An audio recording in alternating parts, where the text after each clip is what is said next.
Why has Triple H been so successful? Why is Triple H running WWE better than Vince McMahon and Bruce Pritchard on Monday and Friday night? Long-term booking.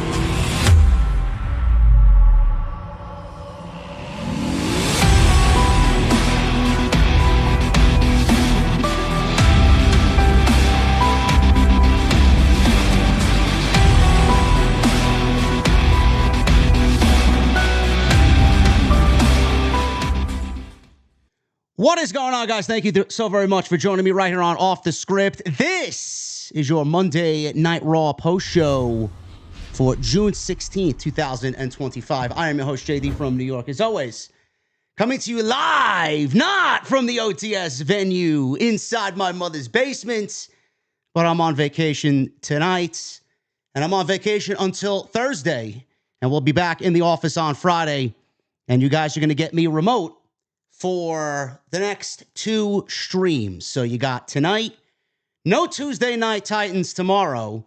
I am taking Tuesday off. Jason's taking Tuesday off.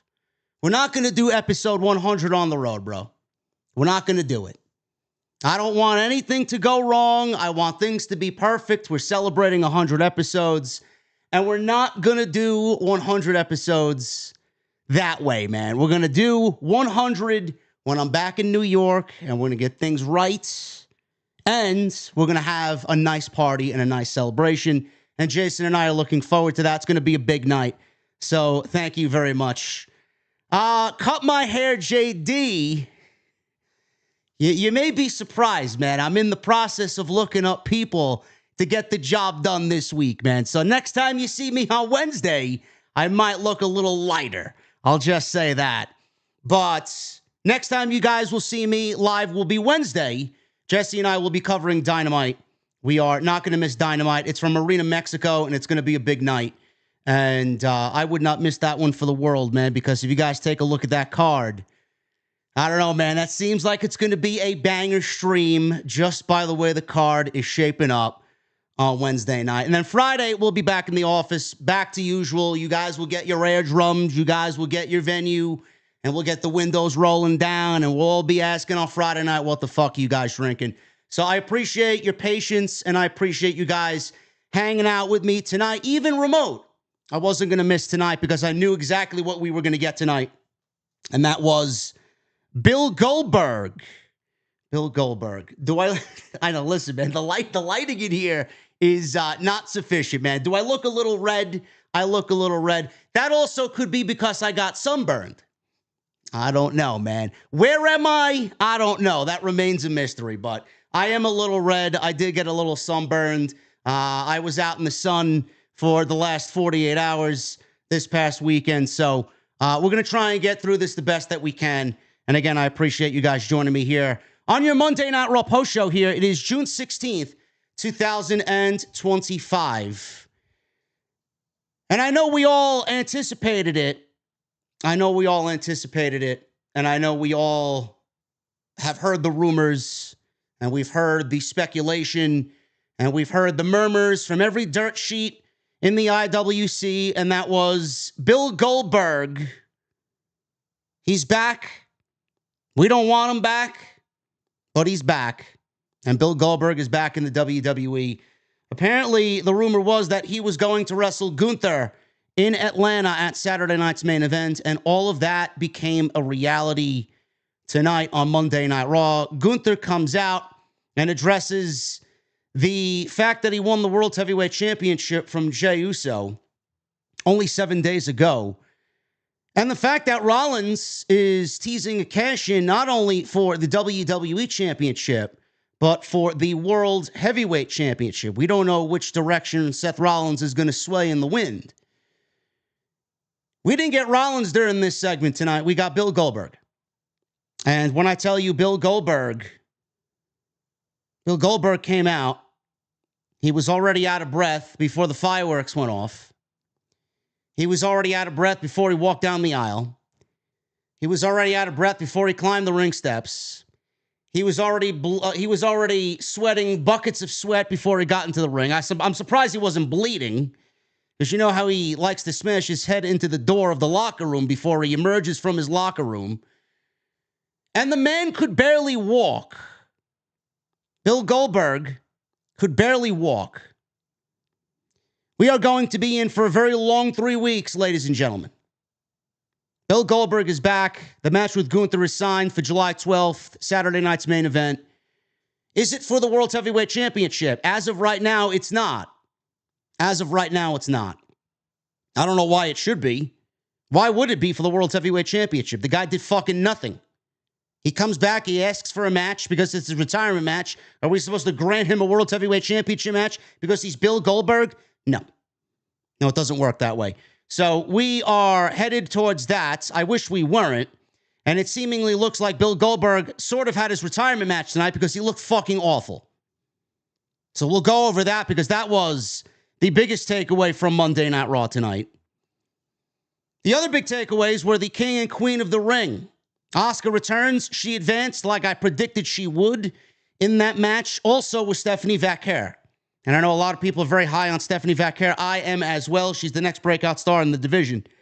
But it did not make sense for her to win here. And I knew she wasn't going to get pinned because she just got here. I also felt the same way about Asuka because Asuka just returned after over a year. And I just didn't see WWE doing Asuka dirty like that and giving her a loss in her first match back. They already ruined her in this match by not even announcing that she was in the match formally. They gave us a graphic. We saw Asuka was on the graphic in this match. And then 2 hours later last week, they gave us a video package detailing that she is on her way back. They did things backwards. Asuka was in this match with Stephanie. Also, Raquel Rodriguez and Ivy Nile. Those two women were not winning this match. They did not stand a chance. It was either Asuka or Stephanie. They went with Asuka. That is the right decision to make. We'll go over that as well. I thought this ladies' match was a lot better than two of the ladies' matches we've seen on Friday Night SmackDown. Asuka advanced.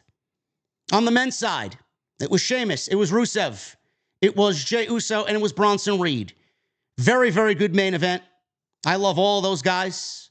I even like Jey Uso, even though I do think he is overplayed and he's overhyped and he's overexposed.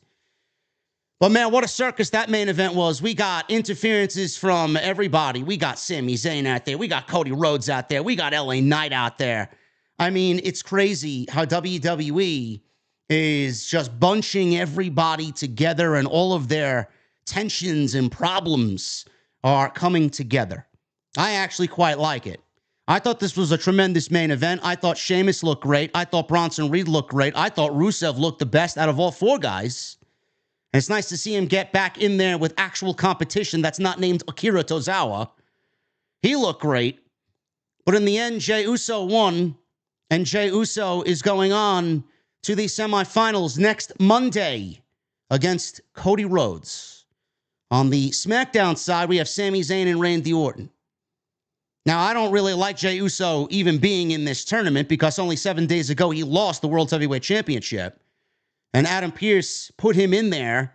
I mean, that was the lamest of announcements. He could have put anybody in there and it would have elicited more excitement than anybody than Jey Uso. But he's in there. And they're going to continue to go with Jey Uso. I have my theories. I know his father, Rikishi, complained. We ranted about this on Friday. Rikishi ranted that Jey Uso only had 50-plus days with the World Heavyweight Championship, not realizing that Jey Uso is not the only superstar in WWE history to hold a World Championship for 50 days. He seemingly doesn't grasp the fact that his son got the greatest accolade that any professional wrestler could ever ask for, and that is winning the World Championship at WrestleMania. Seemingly selfish and greedy is the Anoa'i family.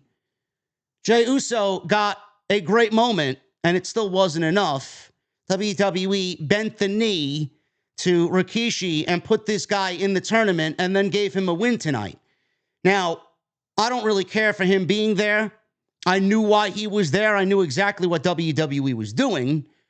But even though the match was great and the outcome sucked, I can't really sit here and lie to you guys. What is the one thing that we always talk about here?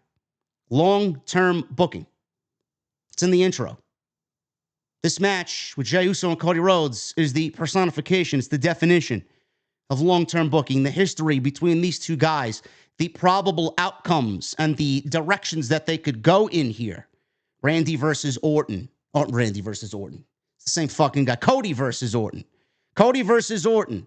We could go Cody, Sammy. We could go Jey and Randy. We could go Jey and Sammy. There's a lot of intriguing possibilities to come out of the men's side of the tournament because all four guys have something to do with each other, at least at some point in the last 18 to 24 months. So I don't want to lie to you. I would not have gone with Jey Uso, but for the sake of story, there is nobody better than Jey Uso as a winner in this match. That match with Cody and Jey is Cody's. Cody is not, I don't want to sit here and say he's not losing. After what we got tonight, he could very well lose because Seth Rollins is very angry at Cody Rhodes for standing him up tonight. We could easily get Jey and Sammy. We could. I can't even sit here. Got to second guess myself. I can't even sit here and tell you that Cody is in this thing. Now, I said it from the beginning. I'm sticking with my guns because that's what I predicted, and I'm not going to change my mind now. I'm sticking with it. It's Cody's tournament to win. It's Randy Orton's tournament to win. I just cannot see them going into Saudi Arabia and leaving Cody off the fucking card. I can't see it. I cannot see it. I can't see them leaving Randy off the card. I can't see them not doing that match in Saudi Arabia. Cody and Randy Orton in the finals of the King of the Ring. It's easier to leave Jey and Sammy off the card than it is Cody and Randy. So we'll see what happens there. Other than that, really nothing else happened on Monday Night Raw. Liv Morgan suffered a very unfortunate injury. I don't know what the fuck happened there, but I already see fucking geeks online blaming Kairi Sane. It is not Kairi Sane's fault. It is not Kairi Sane to blame. Liv Morgan in a fundamental toe hold. Now, it looked like her elbow shattered, but they are reporting a shoulder injury. We should find out more, hopefully, from one of the Dirt Sheets, SAP, or PW Insider. They were saying shoulder. It looked like an elbow. I have no idea what happened. It looked nasty. And Liv Morgan and Kairi Sane wrestled tonight. They had to call the match off. Kairi got the win. And hopefully she is not going to be out for a significant amount of time because she was going to play a pivotal role in WWE Evolution in Atlanta on July 13th. So we don't know what's going on there. That was an awful situation to have happened there. Who I think Liv Morgan is the MVP of the women's division on Monday night. All in all, I thought tonight was a very mid-Monday Night Raw. We didn't get Seth till the end. We didn't really get Cody till the end. Not really even his show. But we didn't get Punk. We didn't get Cena. WWE really centered this around Goldberg and the King and Queen of the Ring quarterfinal matches. But I thought it was a very bland and very blah Monday Night Raw. Wasn't bad. I just didn't find really any excitement. Maybe Goldberg and the announcement of Goldberg and Gunther really took the excitement away from what I previously expected tonight. I don't know. Just blame Bill Goldberg. Fuck Bill Goldberg. Anyway, we're going to get into this shit tonight, guys. I appreciate you hanging out with me on this Monday night. Again, I apologize for things not being the way that they usually are. And we're going to try and get through this the best that I can. If I sound off, if things sound off, if something is not the way that it should sound, please let me know in the comment section. I appreciate you guys very much. Follow me on social media at JDfromNY206, Twitter, Instagram, TikTok, and Cameo. Hit that subscribe button down below. Turn on the bell for notifications. Make sure you guys go and check out all of the other content. We were very busy last weekend, and as soon as I get back, we're going to be rolling out the content for you like you expect. There's some things I need to get off my chest, some topics we need to discuss as soon as I get back. Not going to worry about that now. I'm going to try and mix a little bit of work with a little bit of pleasure here. So go check all the stuff from last week. Tons of stuff. The second channel is rocking and rolling. Make sure you guys go check that out. Tons of content going up over there with more still to come throughout the coming days. Again, no Tuesday Night Titans. No Tuesday Night Titans on Tuesday. Don't want to conduct episode 100 here in my undisclosed location. We're going to do that next week. We're going to have a nice party. Can't wait to celebrate with you guys.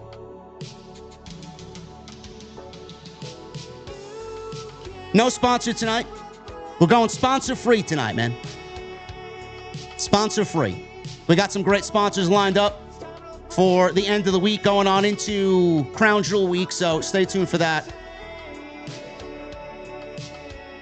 My love, my thoughts, and my prayers go out to our guy Sidro, who gave us an update over the weekend from a hospital bed. Sidro had a little bit of a setback, heart issue. It's all on my Twitter feed, so go check it out. I would really appreciate you guys.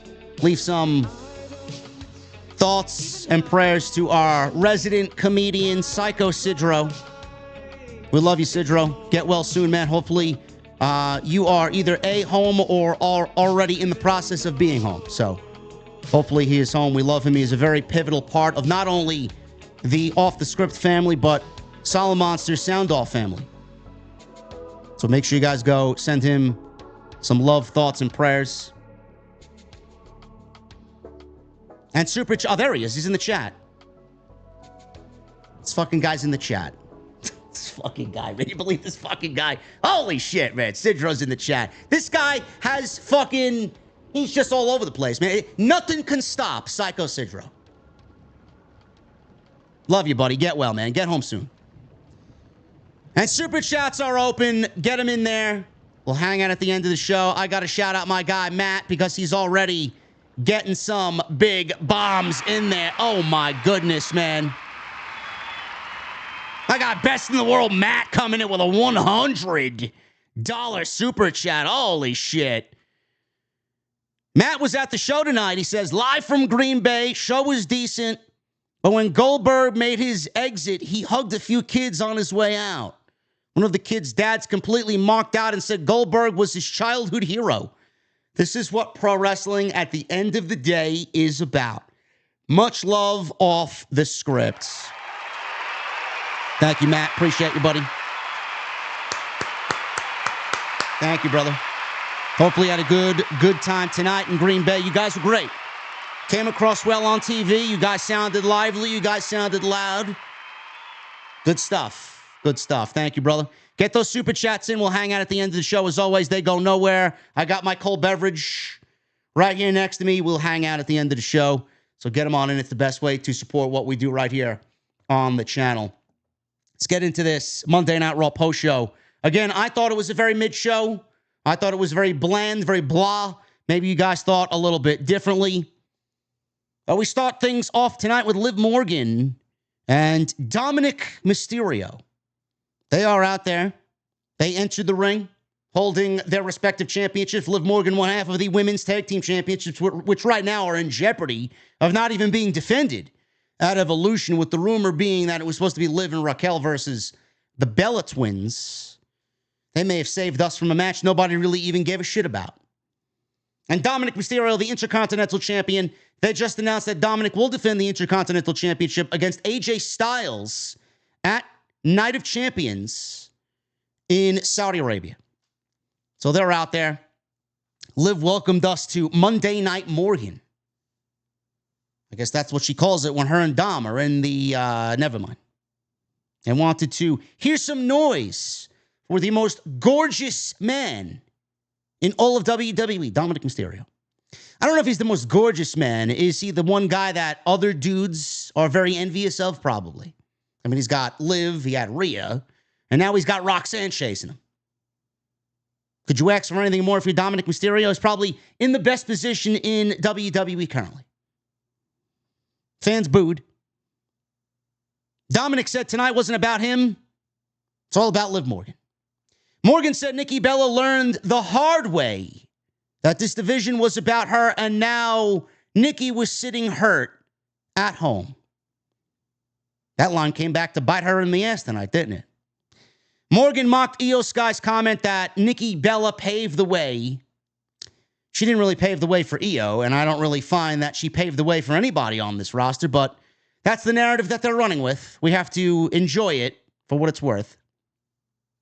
Morgan mocked Io Sky's comment that Nikki paved the way, and Morgan said nobody paved the way for her. She was a 4-time tag team champion and the greatest women's tag team champion ever. Now she demanded the rematch she never got for the World's Heavyweight Championship.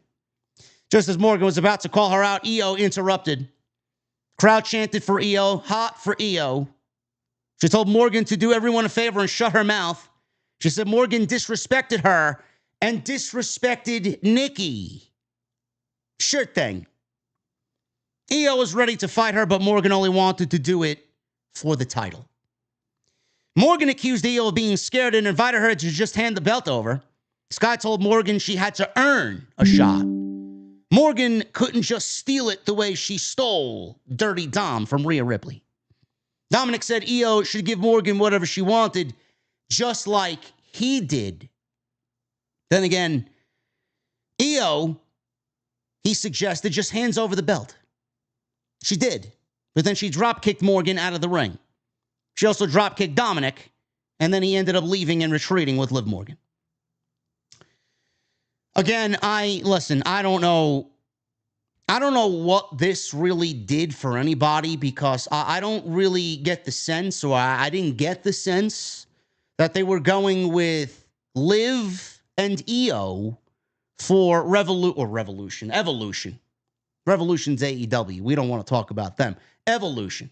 I didn't really get a sense that we were getting Io versus Liv for Evolution. Meanwhile, last week we just got Nikki Bella and Liv Morgan, and everybody kind of assumed that Brie was going to come on in. There were even reports over the past weekend that Brie Bella was on her way back to WWE and that the Bella Twins were going to reform and they were going to wrestle for the Women's Tag Team Championships. So I don't really get a sense of where this was going unless this was going to happen at Night of Champions and not Evolution. I don't know. Again, I'm not interested in Liv Morgan chasing the World Championship. I'm not interested in Liv Morgan versus Io Sky. I'm not interested in anything regarding Liv Morgan and the Women's Championship at all, no matter if it's Io, Rhea, or somebody else. We've been there, done that. Liv did as much as she could with the championship, and the more new blood that comes on into the company and onto Raw, the less I want to see Liv Morgan hold the Women's Championship. So I don't really know where they were going with this. None of this interested me whatsoever. Night of Champions, potentially. Now we'll never know because Liv Morgan's injured. And she may be out for a long, long time. Start things off tonight with Queen of the Ring, first round. This is the final women's first round tournament match. We got Stephanie Vaquer, Asuka making her return, Ivy Nile, and Raquel Rodriguez. Now, this was a very, very lopsided match. Two women on one hand had the opportunity and a good probability of winning this match. The other two, not a fucking chance. Not a chance. Asuka came into her singles theme. Stephanie Vaquer got a great reaction. The other two, they're just there. Thanks for coming. So we got a nice welcome back chant for Asuka. And speaking of welcome back, I got to welcome back Corey Graves. Pat McAfee was not able to be there tonight. I don't know why. Maybe Michael Cole gave a reason. I didn't really give a shit. I was just glad to see Corey Graves back in the color commentary position. Corey Graves fits the bill, and he fits the WWE mold so much better next to Michael Cole than Pat McAfee does. I got no problem with Pat McAfee. Zero problem with Pat. But I just think with Corey's sarcasm, Corey's knowledge, Corey's sense of humor with Michael Cole, I find it to be much more enjoyable than what we get with Pat McAfee. That's just me. Again, no problem with Pat. I just prefer Corey. I wish Corey would stay. This is the beginning of Corey getting back to Monday Night Raw, because I know the company at one point was very petty by putting him on NXT and keeping him on NXT. The company was very petty and put Wade Barrett in all of those spots that Corey Graves would normally get. And now Corey Graves, he's back to doing what he does. He's getting back into the company's good graces again. He's showing that he's a team player. He's doing his NXT gig. And when Pat goes to do college football, Corey Graves is going to sit right next to Michael Cole for the duration of the fall and winter months. So I'm very much looking forward to that. Corey fits like a glove. Wade Barrett, you don't want to burn him out. He's doing Raw. He's doing SmackDown. He's Joe Tessitore's guy. Let's keep him to Friday night. You don't want to overexpose him either. Corey Graves, back on Raw. He sounded great tonight. Asuka and Stephanie had a very, very brief exchange in the beginning of this match. Ivy and Raquel stopped that immediately. Rodriguez powerbombed Asuka into Stephanie and to Ivy Nile, and we go into a 90-second, very stereotypical for WWE, 90 seconds into the match, commercial break. You can't do anything else without a fucking commercial break. So we come back from the break, and Stephanie was trying to do Devil's Kiss on Ivy Nile. That was broken up by Rodriguez. Stephanie managed to do Devil's Kiss to Raquel Rodriguez. She didn't do it in the center of the ring, but she did it on the ring apron, and the crowd loved it. Stephanie Vaquer blocked an Asuka lock. Ivy Nile kicked her in the face. Nile gave Asuka a German suplex for 2. Let's head to the second commercial break in this match because you can't do anything without a fucking commercial break. 8 minutes into it, we got 2 commercial breaks. Stephanie, she is in the ring with Rodriguez and Ivy Nile. Rodriguez hoisted both Nile and Stephanie on her shoulders, which looked very impressive. Asuka knocked everyone down with a flying drop kick. Asuka handed out her big stiff kicks. Pinfall on Ivy Nile. That was broken up by Stephanie. Stephanie invited Asuka to her feet, so they went one-on-one again, just like did in the opening match. Asuka no-sold some of Stephanie's big strikes. Stephanie responded with some repeated headbutts, a vertical suplex, a facebuster. Ivy Nile breaks up the cover as Stephanie went to go pin Asuka off the facebuster. Ivy Nile gave Asuka a Uranage. Stephanie broke up that cover. Raquel Rodriguez booted Stephanie and then gave her a Tejana bomb, which is her finish. So you could tell this was very, very telegraphed. As soon as she delivered the Tejana bomb, Raquel Rodriguez extended her leg out past the rope, underneath the bottom rope. I'm like, why did she do that? It just looks so unnatural. So she extended her leg, and I'm like, someone's going to come in here and interfere in this match, and that's exactly what happened. Is Rhea Ripley pulled Raquel Rodriguez out of the ring and gave her a riptide on the concrete right in front of the commentary table. So Rhea Ripley is getting some sort of revenge here on Raquel Rodriguez. So she played a factor in this match. Asuka followed with a running hip attack on Raquel Rodriguez for the 1, 2, 3. Stephanie was taken out with a Tejana bomb. Everybody's asking, where's Stephanie? Where's Stephanie? She got taken out. Riptide by Rhea Ripley. Ripley throws Rodriguez back into the ring. The Asuka hip attack, and that's it. 1, 2, 3. Asuka gets the victory. She advances to the semifinals. She wrestles Alexa Bliss in the semifinals. This was the right outcome. This was the right outcome. I don't want to hear from anybody about how Stephanie should have won or how Stephanie should be queen of the ring. There will be plenty of championships, tournaments, and Royal Rumbles for Stephanie Vaquer to win. She just got here. You cannot give her everything. It would be ridiculous. We already got her wrestling 4 times the week of Money in the Bank. We don't need to give her more. Let her get settled and let her organically build her star on Monday night. If we give her the fucking queen of the ring and she gets a championship match at SummerSlam, it's going to be a very one-directional picture for the women's championship. Let's take it easy a little bit and enjoy the ride instead of bringing someone who everybody's very high on and giving her everything. Doesn't work that way. Now, Asuka is the right choice. Not only is it her first match back, but she plays a nice factor into the remaining brackets of this tournament. She's got history with Alexa. And then in the finals, no matter who it's against, if it's going to be Roxanne or if it's going to be Jade, she's got history or a little history with Jade as well. I'm going Asuka to the finals. I'm going Asuka over Alexa, and I'm going Jade over Roxanne, and I'm getting Jade as queen of the ring. That's what I'm going with. That was my prediction from the get-go. I'm sticking with that. Jade Cargill's going to win queen of the ring. I can't see them, just like I said about the men, I can't see them not giving Jade the queen of the ring tournament.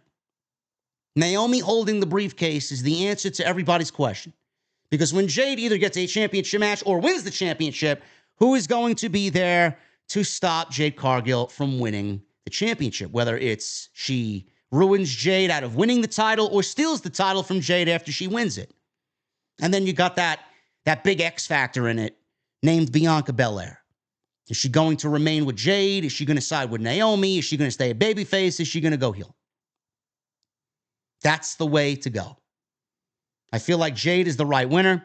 I think we'll get Asuka in there because it gives Jade a veteran presence to work with that can call a match and can have a great match with basically anybody. That's my prediction here. Stephanie is going to be fine. She did not factor into the pinfall. She did not get pinned at all. She looked great. She was only in there to enhance Asuka. And that's it. That's all you could really ask for as far as Stephanie Vaquer is concerned. Asuka wins. After the match, Asuka told Kathy Kelly she would become Queen of the Ring. She's not going to win Queen of the Ring. Like I said, it's going to Jade Cargill. The New Day cut a heel promo during the break.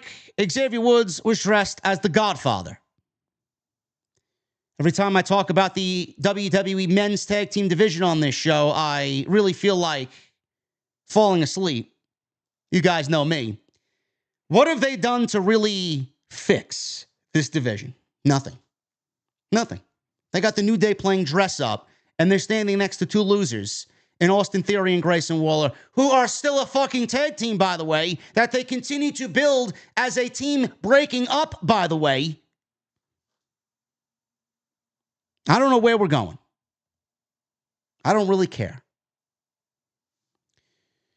Liv Morgan approached Raquel Rodriguez in the locker room after Rodriguez lost her Queen of the Ring quarterfinal match.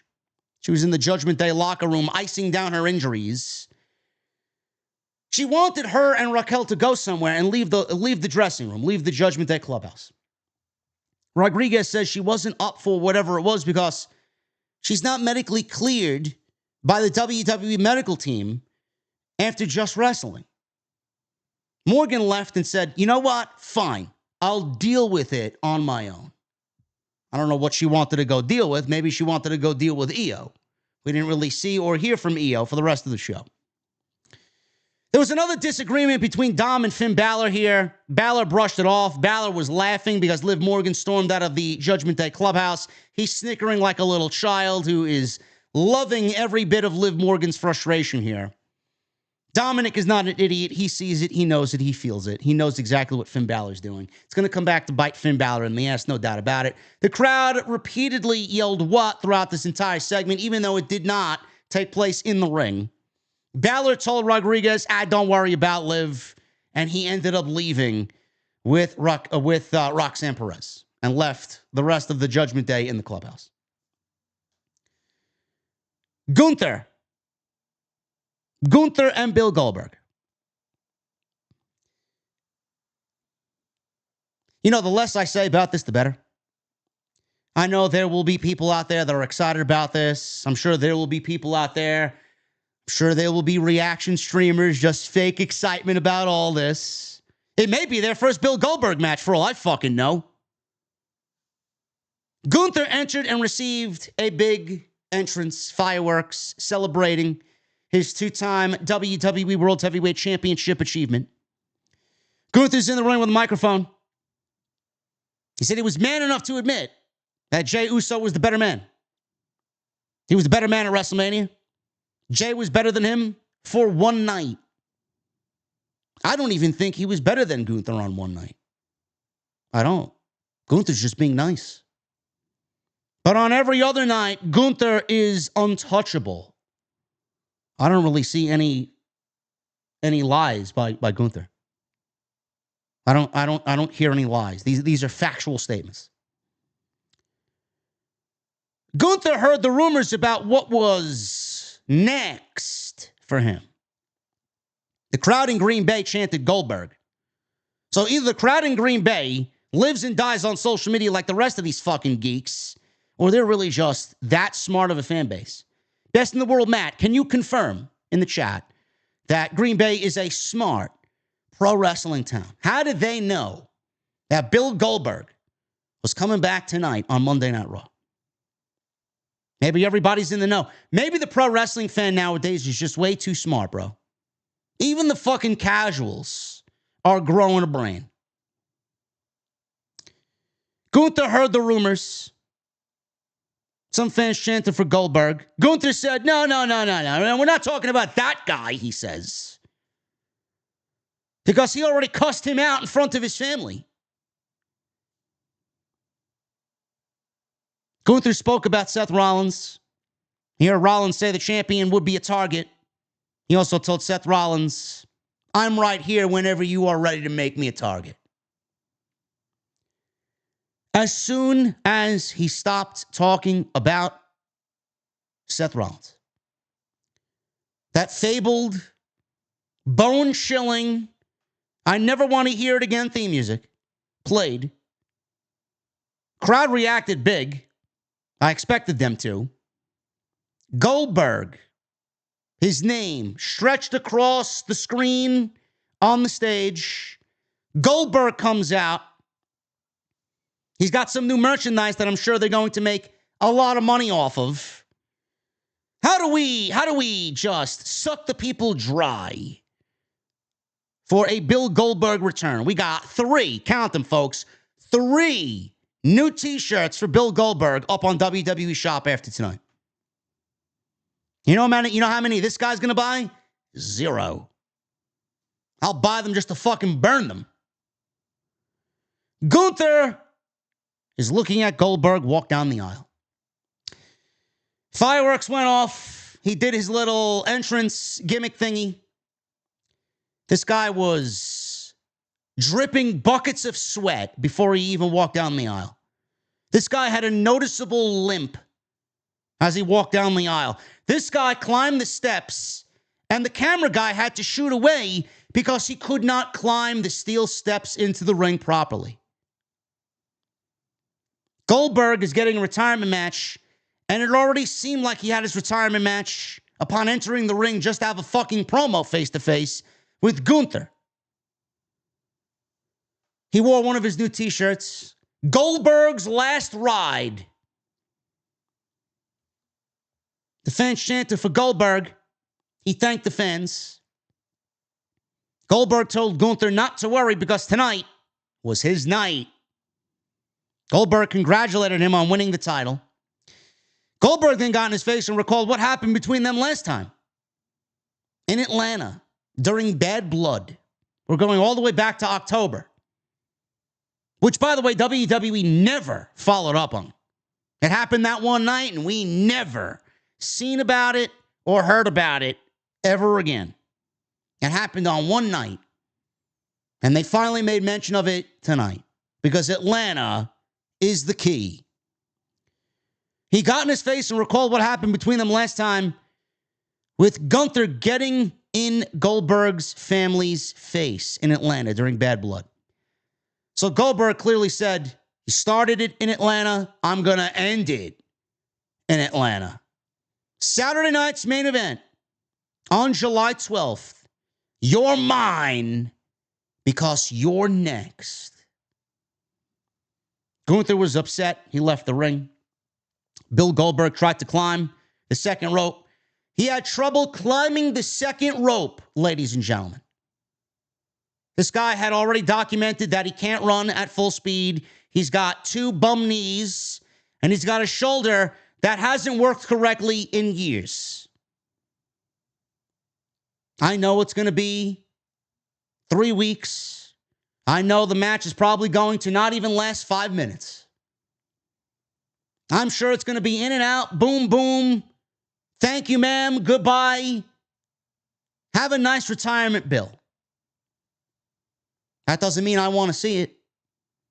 If Goldberg is not up to snuff in his retirement match, what makes you think? And he's already out there claiming he's fucking injured. He can't run. He can barely walk. I mean, he looks like a decrepit fucking fossil out there. That's going to get me excited about watching Bill Goldberg and one of the greatest pro wrestlers on the face of the planet in a world title match at Saturday night's main event. Now, the match itself is not right now officially a world championship match. It should not be. I don't know what the fuck he's got to get a world championship. Every time he comes back, he gets a world championship match. Why? Because he's Bill Goldberg? It's happened against Bray Wyatt, happened against Lesnar, happened against Reigns. Give me a break. Kevin Owens. Why do we just constantly give Bill Goldberg championship matches? I don't understand it. I'm genuinely terrified of this guy literally getting Goldberg up in a jackhammer attempt or even delivering a jackhammer. Some people are going to get excited about that. Listen, I'm sure there is a pocket of people. There's an audience for this. WWE, listen, this is all a narrative. This is all a big WWE narrative on All-In Weekend, AEW weekend in Texas. They're combating AEW with Bill Goldberg and his retirement. Goldberg's last ride. I get why they're doing it. Do I care about it? No. Do most of you care about it? No, you don't. But I get why they're doing it. I'm getting why people are excited about it. I'm not. I don't have to be. It's my fucking show. You want to go be excited about it? Go start your own fucking podcast. Go spew to everybody how great Bill Goldberg is and how excited you are about Bill Goldberg. I don't care. I don't want to see Bill Goldberg in 2025. I barely want to see John Cena in 2025. Just go away already. Hopefully it's as quick and painless as anything that we've seen before from Bill Goldberg. In and out.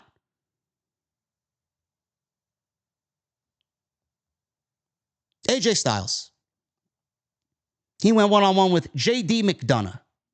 Dominic Mysterio was in JD's corner. Not my corner. McDonagh's corner. Dominic helped McDonagh get a rope break. Styles went for a calf crusher. Held it on. Styles chased Dominic around the ring because he saw Dominic try to help his partner. Styles got into the timekeeper's area. McDonagh flew over the barricade to wipe him out with a big flying clothesline. Got a nice reaction. We go to a commercial break. Styles fights back after the break. McDonagh cut him off with a headbutt. Brainbuster goes for cover, gets a 2 count. Styles knocked McDonagh off the ropes, distracted by Dom, who hopped onto the apron in front of the referee. Blatant distraction. McDonagh tried to use this distraction, but Styles hit him with a Styles Clash for the 1, 2, 3. And AJ Styles beats another member of the Judgment Day. Dominic tried attacking AJ after the match, but Styles fought him off until Finn Balor pulled him to safety. Styles held up Dominic's IC title belt. Judgment Day tried to swarm Styles, but Styles ran and bailed with the Intercontinental Championship. The Styles beat Dominic for the title because of Finn Balor's interference trying to help Dominic at Night of Champions. I hope that is the direction that we are headed in. Dominic hasn't done a fucking thing with that title. They only gave it to him for a feel-good moment at WrestleMania, and believe me, it was a very good moment. Fans wanted to see it happen on that night, and they gave the fans what they wanted. But more and more I see Dominic holding that championship, it ain't doing much of anything. Styles is the type of guy that you put the title on, and he's going to do exactly what that title needs. Deliver banger matches and start to build the prestige of the title by being a workhorse champion like the title needs. Hopefully that is the direction that we're going in. Maxine Dupree and Natalya gave Sheamus some words of encouragement backstage as he's getting ready for his main event match. They wanted him to take out Rusev for taking out Otis and then obviously making an example out of Akira Tozawa. Tozawa yelled in Sheamus' face, telling Sheamus to kick Rusev's ass. We'll see. It's going to be a tall order even for Sheamus. Bayley is up next. She walks through the back. We see Grayson Waller arguing with Austin Theory as they hang around the new pimps of Monday Night Raw, the New Day. The Pimp Day. Bayley and Becky Lynch, face to face. You know, I don't know, someone trolled me, bro. I don't know where they got this information from. Maybe it's a thing, and I glanced over it. Maybe I didn't hear about it. Someone told me that Bayley's new theme music was going to be performed by Paramore. I don't know if this is true or not. Is there any validity to this rumor? Bayley comes out, and unfortunately, chat, we had to hear Role Model. Bayley's theme music is the worst. She's not even there anymore. Shayna Baszler the worst theme music. Zelina Vega currently maybe has the worst theme music. It's probably Vega and then Bayley. But Bayley's music is fucking so awful. What is it? What is Bayley's theme music? Does anybody know? Role Model. And then it goes into some Egyptian type vibe. What am I, hunting for mummies? What is it? Some AI-generated fucking garbage, man. I swear to God, it's so fucking terrible. Holy shit. Get this woman some actual theme music. Did Paramore... Listen, man, what are they, an emo band, Paramore? They broke up? I don't know. Role Model. That's what we got. Bayley's out there. Thank God her promo was better than her theme music. She missed the fans and she was happy to be back. She waited. And she heard some fans trying to sing. Clearly it did not happen. I think they tried to do that European, UK-like love song, that love ballad for Bayley. I don't know what they were trying to chant. Maybe they were all hopped up on fucking Cheese Whiz or something. I don't know. Let's go Bayley chants instead. Bayley reveled in every opportunity she had to perform for the fans because it's what she was born to do. She put her heart and soul into every single night. 2 months ago, she was stripped. Get your mind out of the gutter, chat. She was stripped and robbed of a WrestleMania match and an opportunity to go after the WWE Women's Tag Team titles with Lyra Valkyria. She said the tag team division was near and dear to her heart. Yeah, it was. It is. It was near and dear to her heart before Vince McMahon left her and Sasha Banks heartbroken. I'll never forget, man. They gave the best possible option, the tag team championships, Sasha Banks and Bayley. They were the workhorses of that division. They were the two women to get those belts off the ground. And what did they do? What did John Laurinaitis, what did Bruce Pritchard, and what did Vince McMahon decide to do? They gave the belts, literally 2 months, gave the belts to the moronics, the idiotics, the iconics. And the belts on that day at WrestleMania died. The tag team titles died after 2 months. They never recovered. No matter who Sasha had as her tag team partner, no matter how great Trinity was, Naomi, the tag team titles died 2 months after they were created. This is a factual statement, folks. I don't even know why they're still around. Clearly, they're cursed. Let's burn them. The division was near and dear to her heart. She didn't just perform for WrestleMania, though. She would do it any night and would do it on nights like this one. If Becky Lynch thought she broke her by costing her a WrestleMania match, she was wrong. It healed her. It made her stronger, had the opposite effect, said Bayley.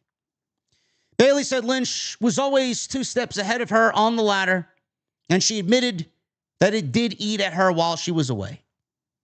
But Bayley planned on climbing that ladder, knocking Lynch down, and taking everything that was important to Becky Lynch. Becky Lynch comes out wearing a Chicago Bears jacket. Fans chanted, "Bears still suck, Bears still suck."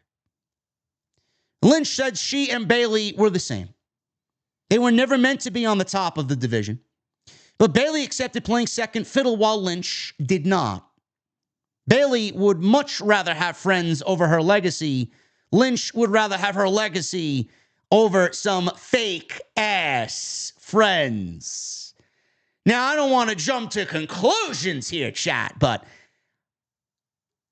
I may be in line to say that the fake-ass friends that Becky was talking about were, I don't know, there's one over in AEW right now.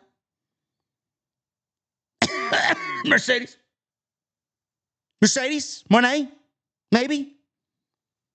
8 belts, Monet, or whatever the fuck she's got right now. Well, how many belts she got? 12? Some fake-ass friends. Might be some shots fired there, Chad. I don't know. John C. said Xavier Woods was dressed as Silky Johnson by Dave Chappelle. I'm sorry. I don't listen to or watch Dave Chappelle. He looked like the Godfather to me in pro wrestling terminology.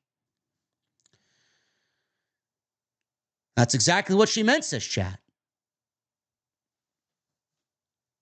She meant Charlotte? No, she didn't. No. She didn't mean Charlotte there, Chad. No. Come on. She didn't mean it. Becky don't even like Charlotte. Nobody likes Charlotte. Bayley said she's built her own legacy and is a future Hall of Famer. Fact. That's why she didn't mind bringing others in the locker room along with her. Something that Mercedes doesn't do. Supposedly, Mercedes has her own locker room. She don't even get dressed with the rest of the locker room. What type of leader is that, Chad? Lynch said she used to fight for the people, but they stopped fighting for her, so she stopped fighting for them. Lynch said the fans also stopped fighting for Bayley. Nobody gave a shit about Bayley when Lynch replaced her at WrestleMania. Now, you could sit there and say Becky's just being a good heel, but again, and I made this narrative and I made this theme a common one throughout my discussions with you on this very stream, on this very channel. It seemingly feels like all of Triple H's heels want to get over and just kind of sit with their truth. They want to pretend like they're a heel, but at the same time, they also want to say very, very truthful things. Becky is 100% correct here. Nobody gave a shit about Bayley when Becky Lynch came out. Fact. Like, you and me might have cared. You and me might have been upset. But the fans in Las Vegas, they didn't give a single fuck when Becky Lynch's music hit and she teamed with Lyra, winning the titles with Lyra at WrestleMania. Is that a heel thing? I don't know, man. Tough to find Becky to be a heel when she just is out here projecting truth. I don't really get it. Becky is standing there, and Bayley continues to just sit there, taking anything that Becky throws at her. Bayley called her an insecure idiot. Becky Lynch was so worried about how the fans would react to her that she took out Bayley so her return could be a big surprise. She followed that by taking out Lyra as well. Lynch then goes on and says, yeah, the fans cheered for that too. It's fucking crazy. Bayley wondered if Lynch forgot what it was like to fight for opportunities or if her head was too far up her own asshole. Lynch smiled and said she didn't remember what she was like. She wondered if Bayley remembered what gold felt like. Bayley challenged her to a match. Lynch was okay with that, but not in Green Bay. Now, that's the heel thing to do, not in Green Bay. Lynch said, see you in Columbus, which is next week. Columbus, Ohio. Lynch tried to slap Bayley across the face. This was the weakest point in the entire face-to-face. It almost looked like Becky missed Bayley. Bayley absolutely wailed on her with a right hand shot, knocked her down. She rolled out of the ring, and that left Bayley in the ring all by herself as her theme music, Role Model, plays over the PA system. I thought this was a very good face-to-face. This was a great segment. This is probably one of the best segments of the entire night. Not only am I a big Bayley fan, I want the best for Bayley. Bayley, her heart is genuinely with the rest of that division. Bayley has never put herself over the division. Never. And as a fan watching at home, you see that Bayley doesn't politic, that Bayley doesn't try and get ahead, that Bayley doesn't cut other people down. It is easy to see that at one point Becky Lynch did that. It's easy to see that Charlotte did that through most of her career. It's easy to see that Mercedes is doing that now. Am I right or am I right? Bayley is the one horsewoman, the only woman in the horsewomen that has never put herself over the division and put herself over anybody else. This is why there's genuine affection and love for Bayley. Everybody loves Bayley. There's not one single person here that hates Bayley, that doesn't want to see Bayley win. Bayley's great. Just change her fucking theme, please. Please, for the love of God, change her theme. I have been very hard on Becky Lynch in the past. Very hard. I've been hot and cold with Becky. Some weeks I love Becky. Some weeks I can't stand Becky. Some weeks I feel like Becky's politicking for her and nobody else. And I feel like Becky on other weeks is doing what the division needs. She did great with Lyra. She got Lyra over where nobody else could, even Lyra. She did great. And it's not over yet. They will have a fourth match. And Lyra will win that championship back from Becky. She's helped Lyra. She's helped Tiffany. She went down to NXT, and I know a lot of people moaned and groaned and grumbled. I did some as well. But the matches that Becky had with Tiffany really solidified Tiffany as the breakout star in that NXT women's division. And I had sat here, not here where I am now, but I sat here on the stream after WrestleMania, the Raw after WrestleMania, and I even told you, I don't know what this Becky Lynch heel turn is going to be about. I feel like it's too soon. I don't know why they're doing it. I feel like it's forced. Why do I see her as a babyface 24 hours before that, only to turn heel on Raw on Lyra? What sense does this make? Was this supposed to be Bayley's opportunity? I look back at that now, and I don't have a problem admitting I was wrong. I'm glad I'm wrong. The division needs someone like Becky. The division needs someone like Becky holding the championship because it's going to prop the championship up even higher. Only to then drop it back to Lyra, who hopefully takes the ball and runs with it. Becky has done fantastic work coming out of WrestleMania. You might not want to hear it. You may be against it. Becky has done great work in the division. She has finally found a nice momentum with her heel run. She's riddling herself in truth. She's throwing it back in the fans' face. She's not trying too hard. She's just going out there and basically speaking facts. This, and this happened. You guys did this. Now I don't care anymore. Good for her. She finally found what it means to be a heel. This is the heel Becky Lynch that we should have got when Vince McMahon did what she did, but he ended up turning her into fucking Lord of the Rings. My little hobbits, my precious. We didn't, no. That's exactly what he did. This is the heel Becky Lynch that we should have got then. We're finally seeing it now. This was a great segment. The only part of this segment I didn't like was the miscommunication on the slap. I thought it looked fucking weak. It almost looked like Becky didn't even want to slap her. But I'm very much looking forward to this match. I don't think it ends clean. I do think Becky continues to be the heel that she is. And I do think we get this match taking place at Evolution. So whatever they're going to do in Columbus, it's going to be a stepping stone and a first part to what we get at Evolution. We're going to get a rematch in Atlanta. Becky, Bayley. Two veterans that have a lot of equity built up in this division. Two women that the fans care about. And two women that are going to put on a great series of matches. So much happens on Friday night that I can't stand coming out of that women's division. You look at the divisions on both Raw and Friday, Raw and SmackDown, completely two different worlds, bro. Just look at the women's quarterfinal matches in the Queen of the Ring tournament and look at what happened on this show. The quality is just night and day. Becky and Bayley are going to fucking kill it. I'm looking forward to it. Kathy Kelly interviewed Jey Uso. Jey had his eyes set on another rematch with Gunther. No. Now, nobody wants to see that again. We are well beyond that. I don't think he's winning King of the Ring, and I don't think he's getting a rematch with Gunther. I don't want to see that again, and neither do you. Yeet. AJ Styles returns the Intercontinental title to Nick Aldis, who apparently was filling in for a vacationing Adam Pearce tonight. Him and I have something in common. They did not explain why he was out or where he was. Hopefully he's all right. We love Adam Pearce. Aldis informed Styles at Night of Champions. He gets Dom one-on-one for the IC title. Bayley approached Aldis next.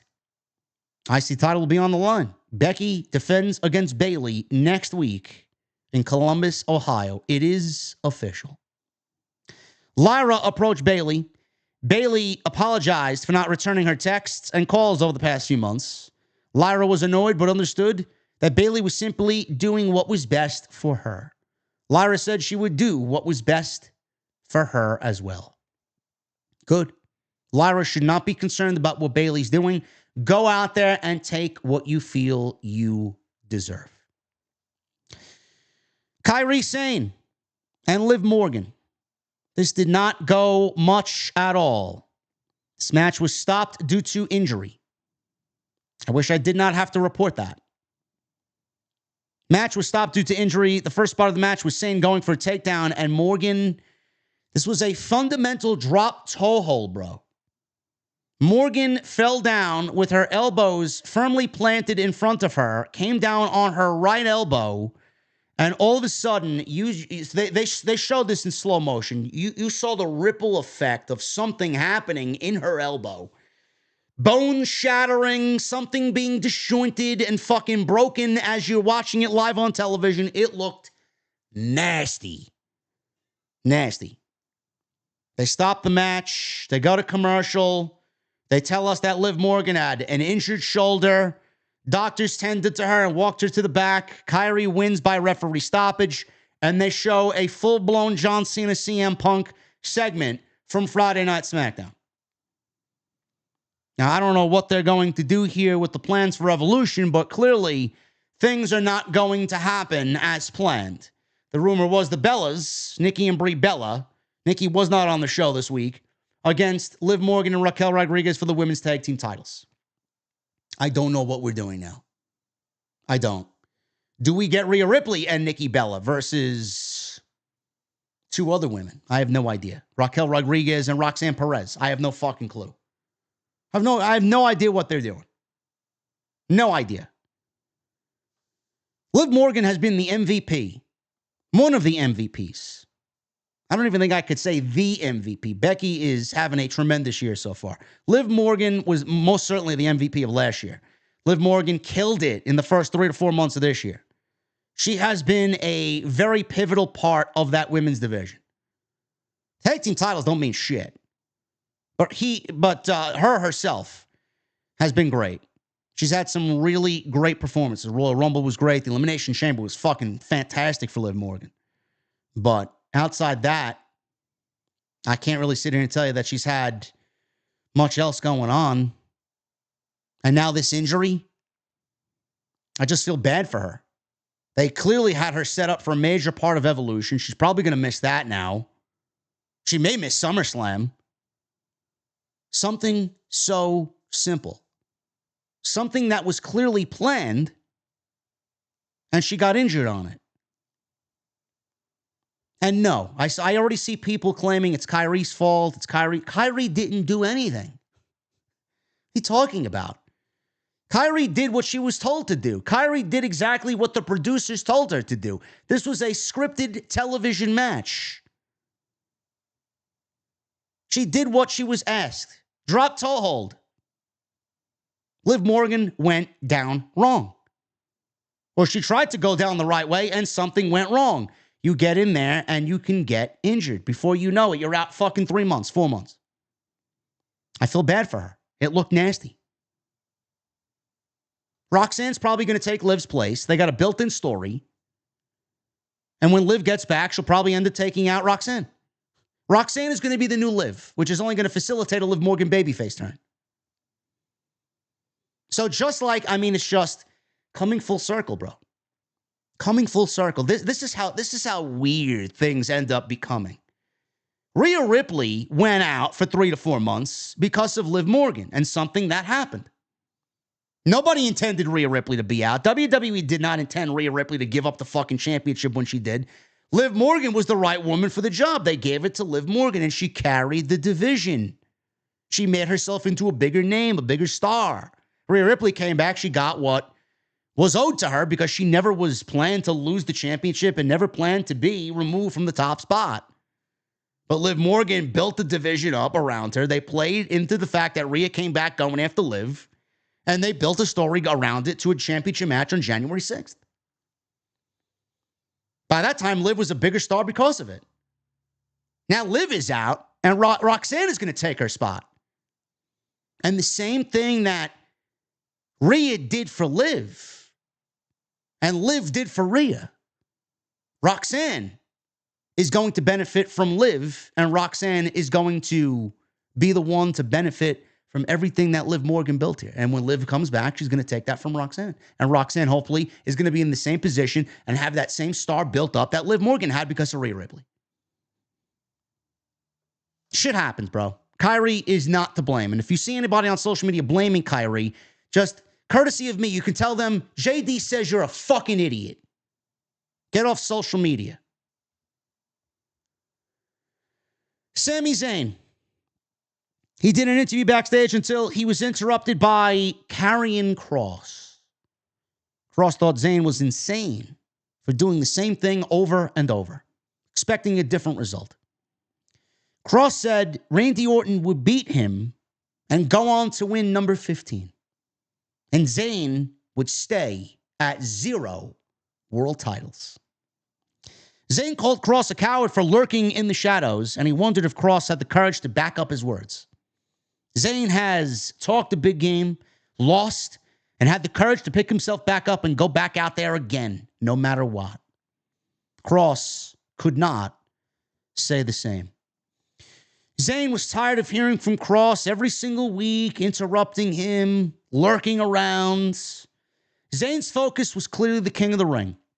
But the second that was done, he would get Pierce to put them in a one-on-one match. Kross says it was about time. This plays an interesting aspect into everything. The first thing that I thought about, now we could easily get King Sami. Sami and Saudi, Sami winning the King of the Ring, only to take Seth Rollins. It only takes Seth Rollins to cash in that briefcase after Sami either beats Gunther or has Gunther pinned, and Seth Rollins makes that opportunity all about him, turns it into a triple threat match just like he did with Roman and Brock, and take the World Heavyweight Championship. I don't even think we get that far. I don't. My prediction is next week, Sami Zayn, or actually Friday, I'll be back in New York. We'll be back in the lab. Friday, Kross shows up on Friday. He screws Sami Zayn out of a match with Randy Orton. Or Randy beats him clean. Kross throws it in Sami's face. Sami gets Kross at Night of Champions. Maybe. I don't know why they wouldn't book Sami Zayn on a Saudi show when he's one of the more over superstars that goes over there every year. I'm just happy that we're getting Kross on TV. Kross in a wrestling ring. Still going with Orton and Cody. I know the option is Sami and Cody, Sami and Jey. Either way they go, I cannot wrap my head around the fact that WWE has Cody and Randy staring them in the fucking face, and they don't do it at Night of Champions. I know the Sami Jey story is probably one that is one a lot of people want to see, but do you want to see that more than Cody and Randy? No, I don't think so. That would be insane. Cody Randy is your final. I think we get Sami and Kross. For all we know, Rollins is going to be targeting Cody Rhodes. Rollins may be the WWE champion walking out of Night of Champions. We don't fucking know. We don't know. I would not do it there, though. I would not. We may be looking at a Cody Cena SummerSlam match, and Rollins may end up cashing in at SummerSlam and stealing the opportunity from Cody Rhodes. I know WWE's been cold lately. They're trying to heat it up. I think they're doing a great job with this tournament. We got a lot of unpredictable elements going into some of the bigger shows this year. Into SummerSlam, into Night of Champions, Saturday night's main event. Got the Punk and Cena match. That's going to be explosive, no matter what you think of Punk. WWE has created some unpredictable elements. Good on them. They needed it. The show has become very stale, very bland, very boring, very safe. WWE's doing this match next week with Cody and Jey is not a safe match. It's not. You're pitting two of the hottest baby faces in the company against each other. Looking forward to it. We got a bomb in here. We got another fucking bomb, man. Oh my goodness.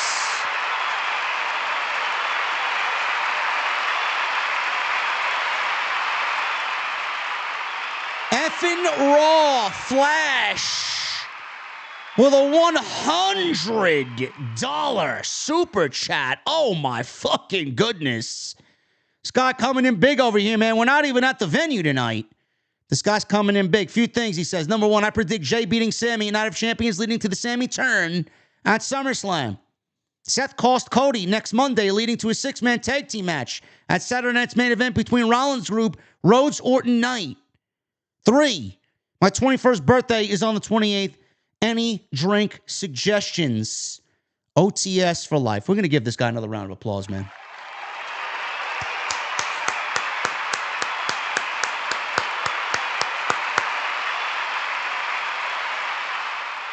Effing Raw Flash, I appreciate you, brother. Thank you so very much, man. That's a lot of money. Thank you for your generosity. First of all, I don't think turning Sami heel is the right move. I don't think turning Sami heel is the right move at all. I think Sami remains babyface. If he doesn't win King of the Ring, I know Jason and I have talked about it extensively on Tuesday night. If you hear it from anybody else, you heard it from us first. We said this months ago. Sami winning the Royal Rumble in Saudi to get back at Seth is the way to go. That's what I'm going with. Sami not turning heel. I do think that your 6-man tag team match, potentially at Saturday night's main event, is a realistic option. I do. Cody will be wrestling on that show. In what capacity, we don't know. He could be wrestling John Cena. We don't know. Your 21st birthday is coming up on the 28th. Happy early birthday. If I don't see you in the chat or if I don't remember, being that I'm talking about it now, I'm going to wish you a happy birthday now. Any drink suggestions? Well, it is the summer. If you want to test the waters with a nice summer beer, you either go with something mango flavored, you go with something preferably blueberry flavored. Blueberry ale is the way to go. Now, not all blueberry ales are the same. The best one is Sea Dog Blueberry Ale. That's the one I go with. You throw a bunch of blueberries in the glass along with the blueberry ale, and you, my friend, are on your way to having a delicious cold beverage. Banana bread beer is also one of my favorites. Love it. Anything cherry related as well is also a top tier choice. You could go with a nice Guinness. I know people are always afraid of Guinness because it's so dark. It's a stout that it's, I don't even, listen, you can say it's a stout, which it is. It doesn't taste like one to me. It's like creamy deliciousness of Guinness. So if you want to taste Guinness and try your hand at a Guinness, get used to it. It's delicious. And there's different versions of Guinness. There's Nitro Guinness. There is other versions of Guinness as well. There's a Guinness Blonde. If you guys don't like the stout. Or if you want to just go straight up plain old whiskey, just order yourself an old-fashioned. You can never go wrong with an old-fashioned. Or Jack and Coke. I've turned this podcast into a fucking alcoholic's wet dream now. I apologize. But the guy's turning 21, man. He wants to have a good fucking time. Chat, give him some recommendations, bro. Give him some recommendations. I'm going to be having a fucking beer after the stream is over just to relax and maybe watch something on Netflix. Next week, Becky Lynch and Bayley, IC title. Queen of the Ring, Jade Cargill versus Roxanne Perez. And Cody Rhodes versus Jey Uso. Which the main event is up next. Gee, I spoiled it. I'm sure you guys knew who was going to win this match as soon as he was announced for the Fatal 4-Way. Jey Uso, Rusev, Sheamus, Bronson Reed with Paul Heyman. This was the best match of the night. It's really the one match that held this show together. Without this was a very, very low-effort Raw. Just like every other match, 90 seconds in, commercial break. Jey hit Rusev with a suicide dive. Ribs were taped coming out of last week's match with Gunther. Reed targeted the ribs during the commercial break. Jey handed out super kicks to everyone after the break. Rusev didn't go down, so Jey tried another. Rusev clotheslined him and took him out. Bronson Reed tossed Sheamus over the barricade. Sheamus emerged to give him 20 beats of the Bodhrán. Jey super kicked Sheamus and went for a running hip attack on Reed. Rusev knocked Jey down again. Rusev and Sheamus finally go at it. These two were on a collision course for a feud on Monday Night Raw, which they very well still may be heading in that direction, and I very much hope so, because what we got here was a nice taste test for Sheamus and Rusev, who, by the way, are real life very, very, very good friends. They hit each other with big moves before exchanging some right hands until Bronson Reed squashed them both in a corner. Shout out to Bronson Reed, too, man. He slimmed down significantly after coming back from his foot injury. He looks great. Bronson Reed also gave Jey a world's strongest slam into another commercial break. Jey and Sheamus went back and forth until Sheamus hit a backbreaker. The crowd cheered as Sheamus got Bronson Reed up on his shoulders and actually delivered a white noise. Always looks good when the smaller guy picks up the big Bronson Reed, slams him down. Rusev broke up the cover off white noise. Rusev slammed Sheamus onto Reed. Jey is back in there, hands out some super kicks. Rusev blocked a super kick, applied the accolade. Sheamus flew in with a knee strike. Bronson Reed broke up the cover with a senton. Reed then followed with a tsunami on Sheamus. Jey barely broke up the cover. Jey speared Reed. I wish he would get rid of that. I mean, it's just awful. Jey's spear is awful. It's so weak. He speared Reed. There was an interference. Gee, color me shocked. Bronson Reed is saved by Braun Breaker. Braun Breaker shoved Jey off the top rope as he was going for the Uso splash. Sami Zayn showed up and took out Braun Breaker, posted him against the steel post. Zayn went for a haluva kick, but Breaker grabbed him by the throat, overhead toss onto the commentary table, and it looked brutal. This fucking guy went flying over the commentary table. Welcome back to Monday, Corey Graves. All of a sudden, Penta shows up. He gets in the ring. He flies over the top rope. He does a fucking tope over the top rope, big dive over the top rope onto Braun Breaker, and basically missed him as he landed flat on his back on the concrete, and Braun Breaker comically had to jump into a fucking fall on the concrete. This was bad. He I don't know if he overshot him or if he just mistimed it, if Braun Breaker was out of place. I don't know what the fuck happened here, man. You talk about barely grazing. This looked bad. Penta could have got seriously hurt, man. He took a fucking nasty bump on the outside. So, after all this nonsense, we got Sami Zayn out there. Braun Breaker's taken out by Penta. Bronson Reed hits Jey with a Death Valley driver. There was more interference. He goes up top for another tsunami. LA Knight, which I expected. I only expected LA Knight here. I didn't expect anybody else. LA Knight shoved Bronson Reed off the top rope as he was attempting the tsunami on Jey. So LA Knight saved Jey Uso. Jey speared Reed again. 2 Uso splashes, one to the back and then one to the front. Jey Uso gets the pinfall win. He pins Bronson Reed. And Jey Uso advances to face Cody Rhodes next week in the semifinals of the King of the Ring tournament. Seth Rollins, he marched down the aisle, who Seth apparently is supposed to be getting new theme music. I don't know who's doing his theme music. Hopefully it's good. Hopefully. He marched down. He went after Jey, or he wanted to go after Jey. He took off his shirt. He took off his chain. Soon as he got in the ring, Cody Rhodes' music hit. Rhodes runs down. Crowd goes ballistic. They start singing his theme music. His theme music goes off. Crowd starts chanting, holy shit, because of Cody staring at Rollins and Rollins staring at Cody. They stare each other down.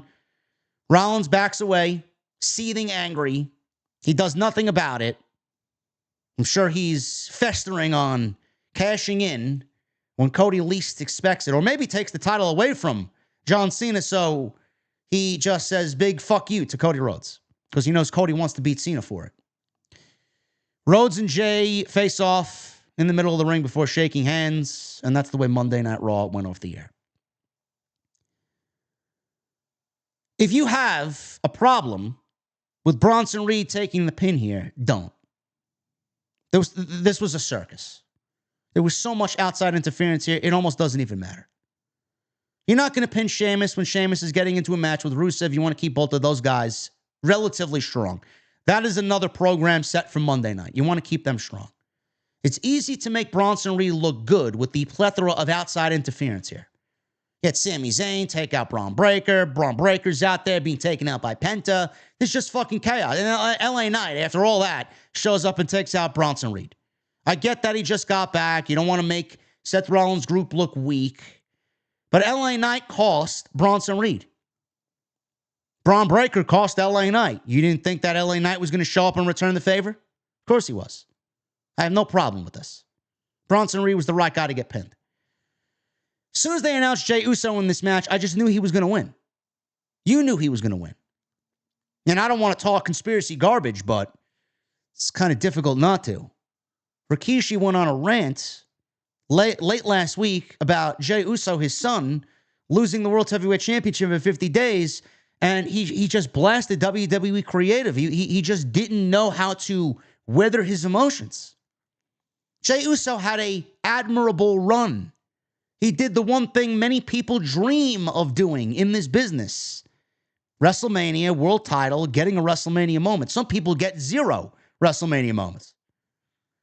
He almost forgot that he has another son. In all this nonsense, he forgot that he has a third son.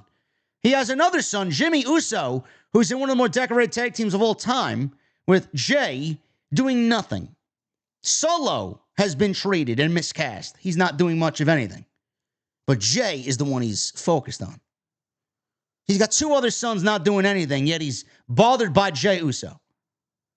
It almost feels like the creative team threw Rikishi a bone here just to keep him happy. For what? I don't know.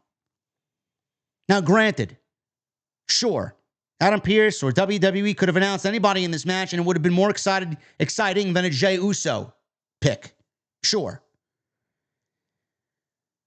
But you physically can't sit there and look me in the face and tell me that Jey Uso doesn't present the best story out of anyone that they even had in mind.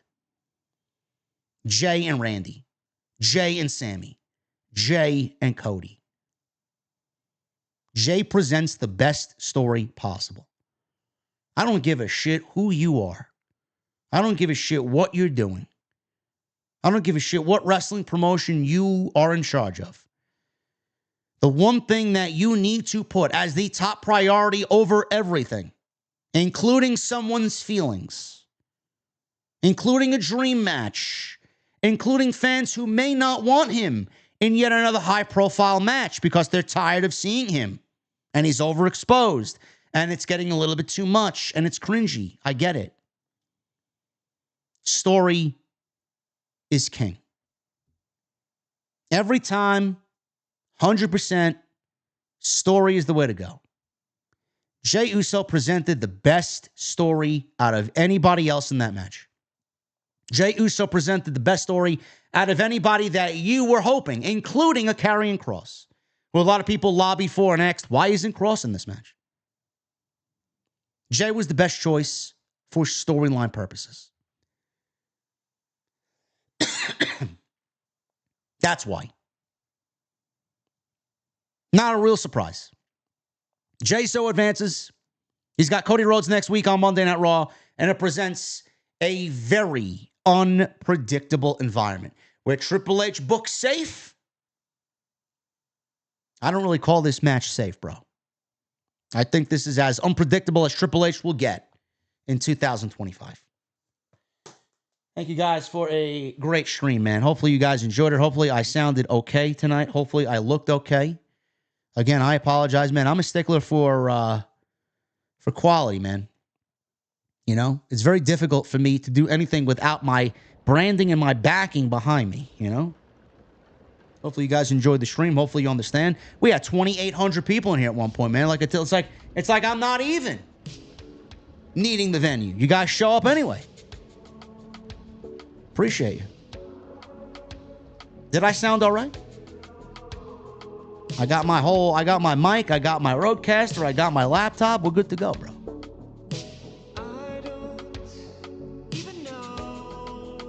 Let me know how the music sounds too. Some of you guys were saying the music sounded a little weak. Let me know if you guys hear this. You know what's playing. I am. I'm too much of a perfectionist, bro. Good. Same thing for Wednesday. I'm not going to touch a fucking thing. Jesse and I will be live here Wednesday. Dynamite should be a great show. Follow me on social media at JDfromNY206, Twitter, Instagram, TikTok, and Cameo. Hit that subscribe button down below. Turn on the bell for all notifications. Super chats are open. They will remain open. Let's have some fun, man. Let's have some fun. Hit that subscribe button down below. Turn on the bell for notifications. Make sure you guys, if you reach this far into the stream, leave me a comment down below. Leave me a comment down below. Helps us out. Leave a thumbs up. 1,000 likes is the goal.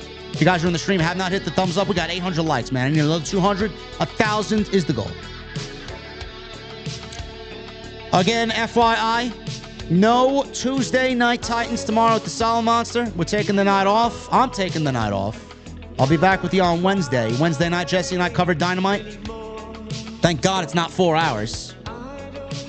We'll be back live. I'll be back home Thursday. Back to business. Back to the venue. Let's get these super chats going, and then I'm going to enjoy myself a nice ice-cold adult beverage. Right now, I got my seltzer. What do we got? We got Psycho Sidro right at the top here. $10 super chat. Thank you for all the support, OTS fam. Love you guys. I'm back. And he's right back at it with the jokes, bro. Told my wife I was going to start smoking pot. She said if I did, she was going to leave me. There's proof that it gets rid of aches and pains. You sound like a true married gentleman, Sidro. Thank you, brother. What am I drinking tonight? I have no idea what I'm drinking tonight. I got Cam G. I got something. I got some summery like beer in the refrigerator. Something berry forward, I believe. Oh, and by the way, if you guys see me with a haircut on Wednesday, don't be surprised. It's getting to that point where the hair has got to be trimmed. I'm wearing man buns now, bro. No, we don't need that. Cody Snyder with the $2 super chat. I'm 35 today. Same birthday as Tupac. Cody, thank you, brother. Happy birthday, my friend. Let me see those birthday cake emojis in the chat from my guy, Cody Snyder. Sidro with a 5.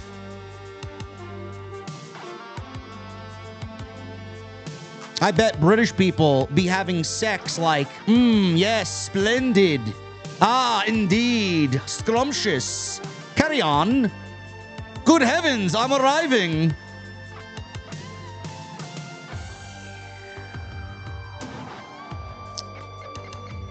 I went to a coffee shop today. I ordered a latte. There was a British guy in front of me. He ordered a sloppy Joe. I don't know what type of fucking coffee shop this was. They made great coffee. Their latte was fucking great. He ordered a sloppy Joe, and the way he said sloppy Joe, I do a terrible British accent. The way he said sloppy Joe and ordered the sloppy, I had to look back, man. I'm like, what the fuck am I listening to here, bro?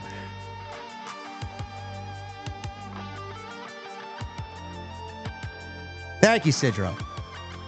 Josh Carlos, 98 with a 199. Better Alter Bridge song, Addicted to Pain or Isolation? Absolutely Isolation. Addicted to Pain was Isolation was also a single, but Addicted to Pain was one of the more radio-friendly singles. Isolation does not sound like a radio signal. Single. Josh Carlos also with 199. Hey, JD, have you heard of the band Revocation? Yes, I have. I haven't listened to them in a while, but good band. Some good old-school technical death metal.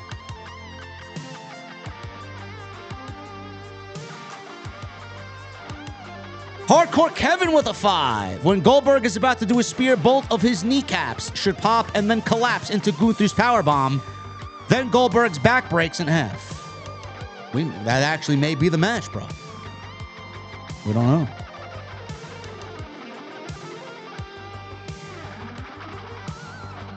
Boss Mo Jackson with a 499. I love Liv Morgan. Tonight she sounded whiny in her promo. And Roxanne Perez looks like the lead actress in the new Final Destination movie. I did not watch the new Final Destination movie. I probably won't go to the theaters, even though I do want to see it. I'm waiting for Jurassic Park on July 2nd. Very interested in. I hope from the trailer that they didn't give away all the best scenes, which I have a feeling they did.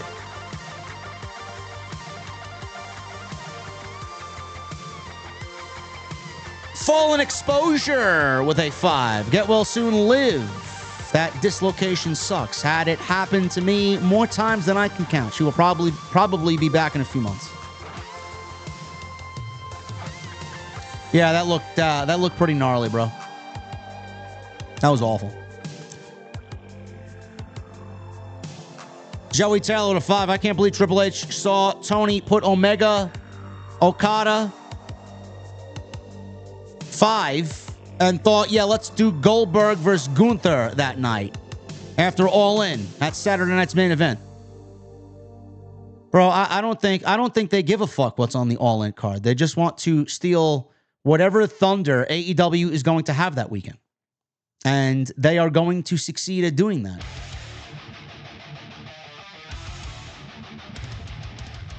Michael Krause, commercial after commercial after commercial. Yeah.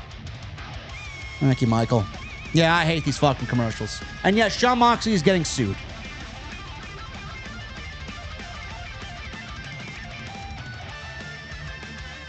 Jon Moxley's getting sued. AEW's getting sued. Could happen to a more irresponsible group of people, bro. Good for them. Sidro with a 5. Bruce Lee had 2 brothers. One was a professional hockey player. His name was Go Lee. They say he killed his other brother. Allegedly.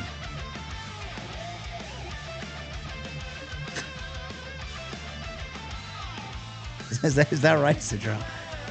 Bruce Lee had 2 brothers. Go Lee, huh? Okay. Michelle with a 5. Seth should have been mad at LA Knight, not Jay. And now Braun will cost Sammy his match versus Randy. But YT Seth Cody. Been there, done that. YT Seth Cody? I think it's about time we get back to Seth and Cody. Who do you want Cody's crusade to be against? Rollins is the new Roman. Rollins' group is the new Bloodline.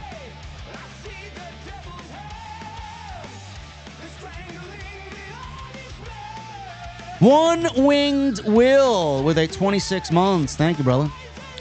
So we all know how Jesse feels about the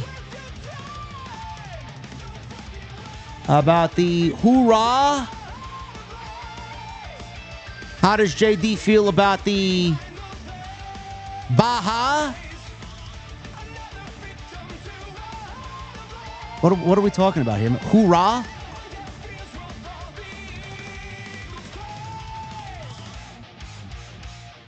What is the hoorah and the baha? Ba'a. Can someone fill me in, please, man? I am very tired. What am I reading here, bro? Really? I'm sorry, One Wing Will, bro. I don't know. Aha. Aha. I don't know, man. Hoopla.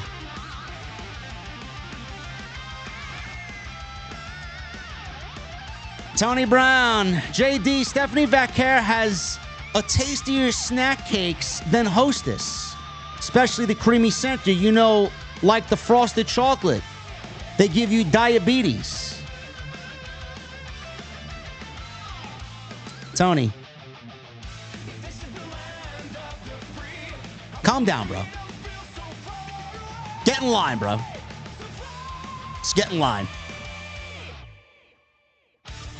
Best in the world, Matt with a 5. Xavier Woods look like a bootleg Silky Johnson tonight. Hashtag New Day sucks. I don't know who that is, nor do I care.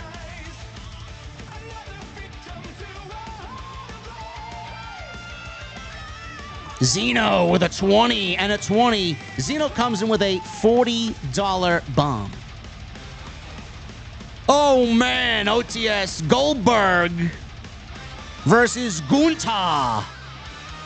JD, are you ready for a 3-minute banger with 7 minutes of commercials? This will be a half-a-star classic. Don't get too excited, Zeno. Don't get too excited, bro. If they introduce a tag team elimination chamber, would you like that idea? Would it enhance the importance of the tag team titles, or is that too much? Obviously, I'm just referring to the men's titles for obvious reasons.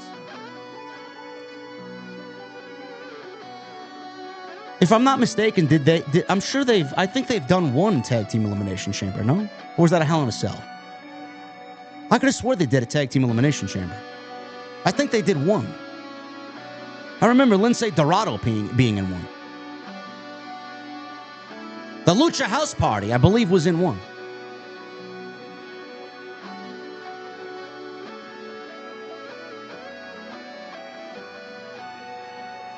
I don't know. If there's any division that's going to be in the Elimination Chamber, it's going to be the SmackDown division. Best in the world, Matt with a $5 super chat. Live take from tonight. Goldberg looked happy and humbled to be there live tonight. Maybe it didn't show on camera. I don't know. Listen. Goldberg has his fans, bro. Get him in, get him out. Goodbye. MGM Bolin with a $9.99. If we can bring back Asuka's CFO theme, her Def Rebel theme was actually on the same level, then why can't we bring back Rusev or Sheamus' CFO theme? Their Def Rebel themes are trash. It's so frustrating. I don't know, man. Listen, you know what they're doing? I think Salamonster had uncovered all this through like a blog or something that he had sent to him by a viewer. Def Rebel is taking older themes and recreating them in their own image. They did it with Aleister Black. They just took the backing vocals and had AI do the same type of theme, but it's Def Rebel instead of it being Code Orange or whoever did his music. They're making it and tweaking it slightly to make it their own. So I don't know why they don't do that with everybody else and just kind of use CFO money and their theme as inspiration and blueprints for what they need to do.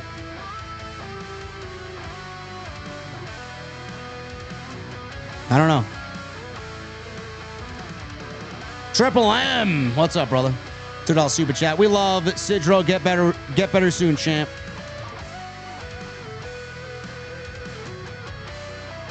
Todd French, 600 with a 2. Goldberg match will be okay. Just keep it under 1 minute. Keep it under 1 minute, bro. Yeah, sure. Can't fuck up in under a minute. Goldberg can. Guy'll be fucking gassed before he even gets to the ring. Jeremy, 2006 with a 43 month. Sidro, get better soon, bro. OTS family for life. Thank you, Jeremy. Jay Everington with a 2. Did CM Punk piss in Jesse's cornflakes or what? Did Jesse get a reaction out of you guys? If so, he accomplished what he set out to do. The Baltimore Jackson with a $4.99. Goldberg at his age can still snap Gunther in half. Hard to see Gunther beating him in at least for me. I'd like to see a Rollins cash in. Take my money. Rollins is not cashing in on that match. I don't think Rollins cashes in there. I think Gunther beats Goldberg and Goldberg goes bye-bye. Basic. $4.99. Get well soon, Sidro. Tell the doctors to leave your funny bone alone. Oh, that went untouched. Sidro's funny bone is still intact. Baltimore Jackson with a $1.99. Randy versus Orton. It's like Taker versus Taker. I like it, yeah. I'm going Orton. Matt Martin with a 5. Hello, JD. Sucks for Liv. I'm so disappointed for her. I'm wondering what direction you think Finn, Dom, AJ goes. Finn and AJ heel group. Feel a turn, no? I think I could see Finn and AJ teaming up. I could see a new club forming with AJ. AJ would have to go heel, though. I think we'll be okay with that. I see, like I said before, I see Dominic AJ happening at Night of Champions, which was announced tonight. I think Finn cost Dominic the title. AJ's new champ. And we start to get the build for Dominic and Finn at SummerSlam. Warmish with a $1.99. Could we see Ilya Dragunov join Seth's group? I'd love to see it. I don't know how you guys feel about that. I'd love to see it. I think he fit right in. American red kiwi fruit with a $20 in Mexican pesos. You know, Tony Khan has a 4 million peso 4-way match on Wednesday. 4 million pesos on the line, chat. 4 million pesos equals $211,000 in U.S. currency. More imaginary money being handed out on Wednesday night, man. Can't wait. LA Knight needs to join Raw as soon as possible. You are in the midst of seeing that. 092 Films. It's in the chat, brother. Or it's in the description. You know, I don't put all that stuff in the description just to be funny, you know? It's all there.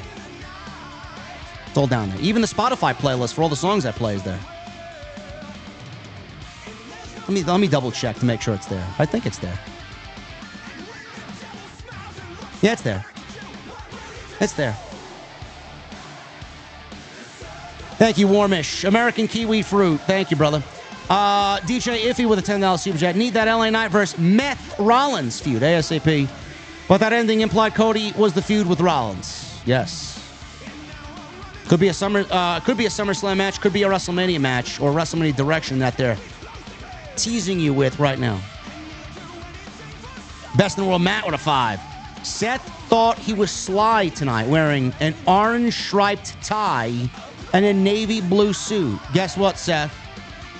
The Bears still suck. Yes, Seth Rollins is the biggest Chicago Bear fan on the WWE roster.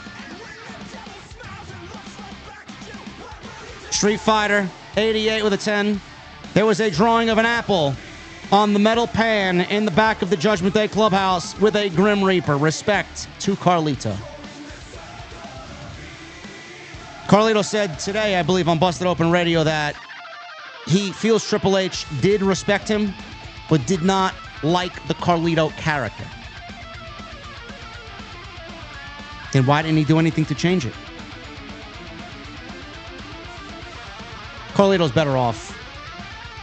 Best in the world, Matt with a 10. JD, apparently Goldberg was spotted at the Quick Trip store, a famous Wisconsin convenience store near the arena before the show. That apparently got out amongst the people in the waiting line for the show. Oh, is that the reason, huh? How many people were at this Quick Trip store?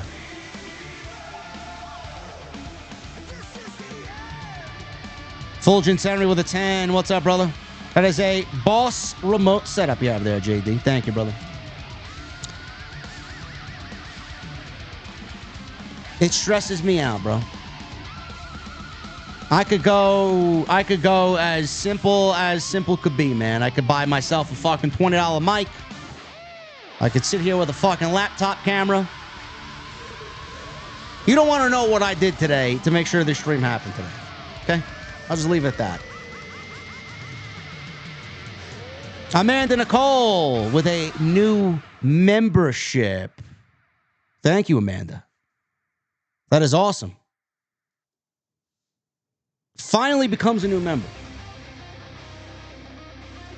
Jay Barker with a 5. I saw a member of the OTS family at my work today.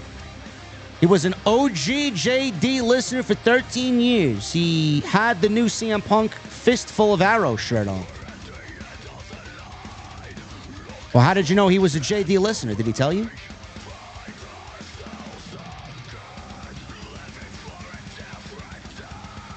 How did you know who he was? Survivor 1993 with a 2-month membership. Thanks, JD, for making my overnight shifts suck less. OTS for life. Thank you, brother. Always here to help, man. Glad I could help the late overnight shift crew. Hopefully you guys found some enjoyment tonight. Thank you again to Effin' Raw Flash. Hopefully you take some of my recommendations and use them wisely, brother. Happy birthday. Best in the world, Matt, with a $10 super chat. Thank you for the generosity tonight, Matt. Hope you had a great time tonight. Another live take. Dark match was the War Raiders versus Austin Theory and Grayson Waller. Theory was over huge with the live crowd. Split them up soon, please, and push Austin Theory. Again, listen. I know he's the IWC's choice for this Rollins group, but if he's getting that over, man, I don't listen. If he's getting hot, then maybe a spot in the Rollins group is something they need to look into.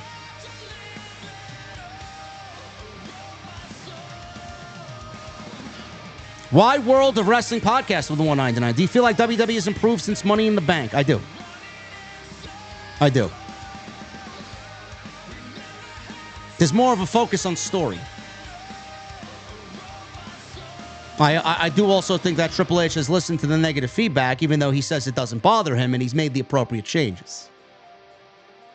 Lucas with a $4.99. I personally thought the show was fun. I was there tonight and had a blast. It was only my second ever WWE show that I've been to.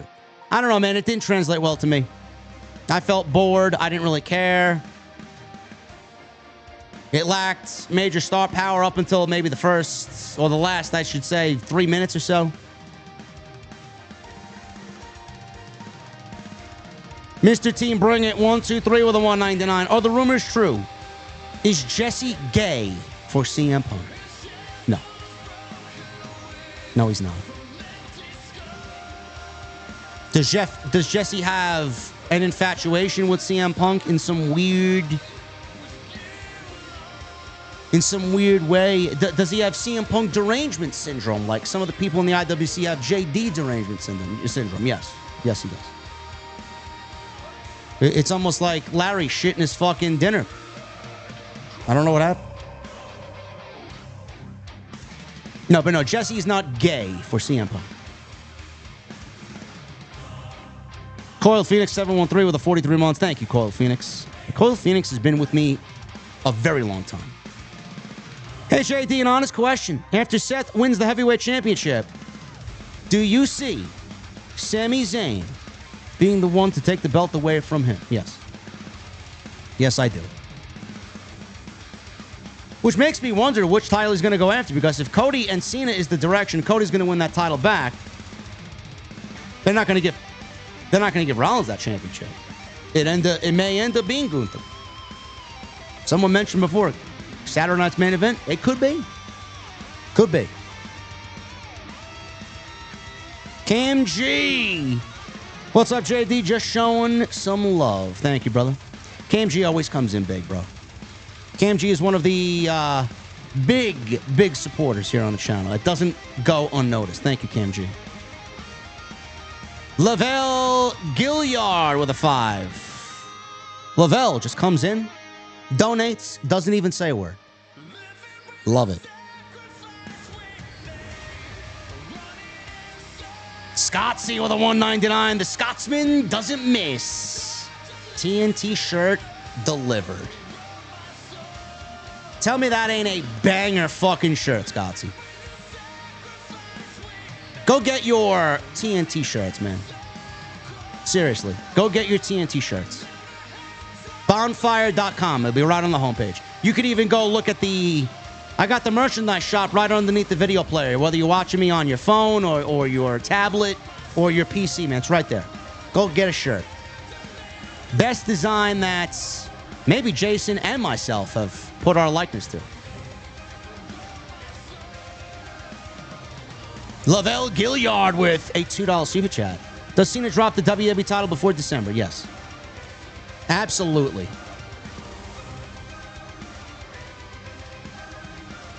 Mo Al K. 279 Canadian. Pray for and demand peace. Absolutely. Absolutely. I wish for peace all over the place. Everywhere. I hope everybody remains safe, man. I don't like what's coming. I don't have a good feeling about anything, man.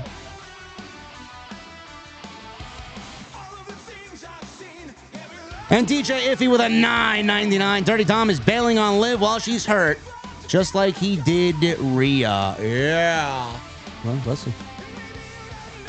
Dom would be a fool to leave Liv.